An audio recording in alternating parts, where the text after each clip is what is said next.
How's everybody doing? Today I want to talk about cloning. There are different types of cloning and different beliefs that people, society, and governments have about cloning. There's also a lot of ethical issues that come up with cloning and the intentions that the cloning would be used for. Human cloning is the creation of a genetically identical copy of a human being.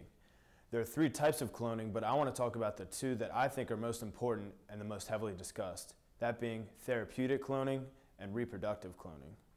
Therapeutic cloning involves cloning cells from an adult for use in medicine and is an active area of research. Its stem cells would then be extracted and encouraged to grow into a piece of human tissue or a complete human organ for transplant.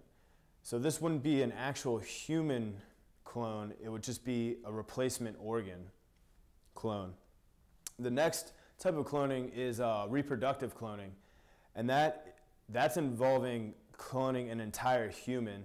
And this type of research hasn't really lifted off the ground yet, and it's pretty much illegal in most countries. All the information needed to create a new human being is contained in each cell of an existing human being.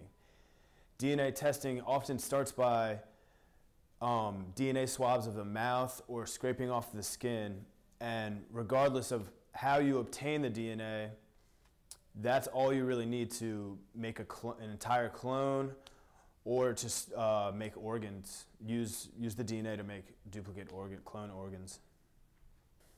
So if therapeutic cloning using embryos is successful, then perfectly matched replacement organs will be freely available to sick and dying people. This has the potential to save countless lives and help the quality of life for whoever would need it.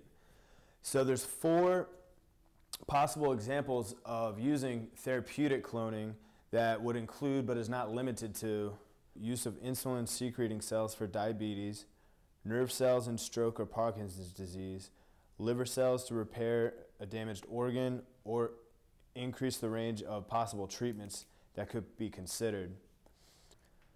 According to Mary Woodward of Charitable Trust in the United States in 1998, she said that more than 50 disease advocates and scientific societies sent a letter to members of Congress urging them to support federal funding and stem cell research. So these are really prestigious scientists and medical people supporting therapeutic cloning because it'll help them out and help save lives, which leads to my advantages of therapeutic cloning over normal organ donors. One, there'd be presumably no danger of rejection of the transplant because the organ's DNA would match the patient's DNA exactly. For a transplant involving kidneys, another individual wouldn't have to experience pain, inconvenience, and potentially a shortened lifespan to donate the organ. Also, the patient wouldn't have to wait for an unrelated donor to pass away to obtain the guy's organ. They could just grow one as needed. But now I want to talk about if this is ethically correct. Ever since cloning has become possible, there's always been the issue of, is this ethically correct? And to be honest, a lot of people think it is not correct.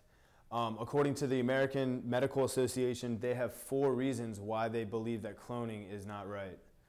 There are unknown physical harms introduced by cloning, unknown psychological harms introduced by cloning, including violations of autonomy and privacy, impacts on family and social relations, and potential effects on the human gene pool. Pope John Paul II stated that medical methods that fail to respect the dignity and value of the person must always be avoided. I'm thinking in particular of attempts on human cloning with a view to obtaining organs for transplants. These techniques, insofar as they involve the manipulation and destruction of human embryos, are not morally acceptable, even with their proposed goal is good in itself. One thing about therapeutic cloning and reproductive cloning is that they're very different, actually. And it's unfortunate that both terms have the word cloning in it because it becomes very it causes a great deal of confusion to the public.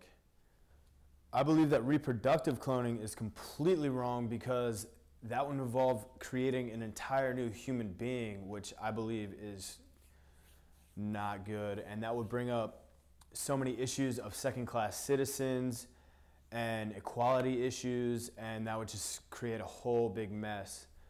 However, I do believe in therapeutic cloning because that would just be creating a specific organ for somebody, and that would save countless lives. And I just really believe that that needs to happen kind of soon. And that's just where I stand on that. Today, there's only been marketing for cloning in the entertainment business that I found, and there's been very minimal marketing for therapeutic cloning in the mainstream market. However, I do feel that in the next decade, there's going to be a lot more acceptance to cloning for organs in the therapeutic method. And I do believe that when that happens, there's going to be a huge demand for these cloned organ products, which would open up the market for endless marketing strategies for cloning individual body parts and just the medical field in general. That's it.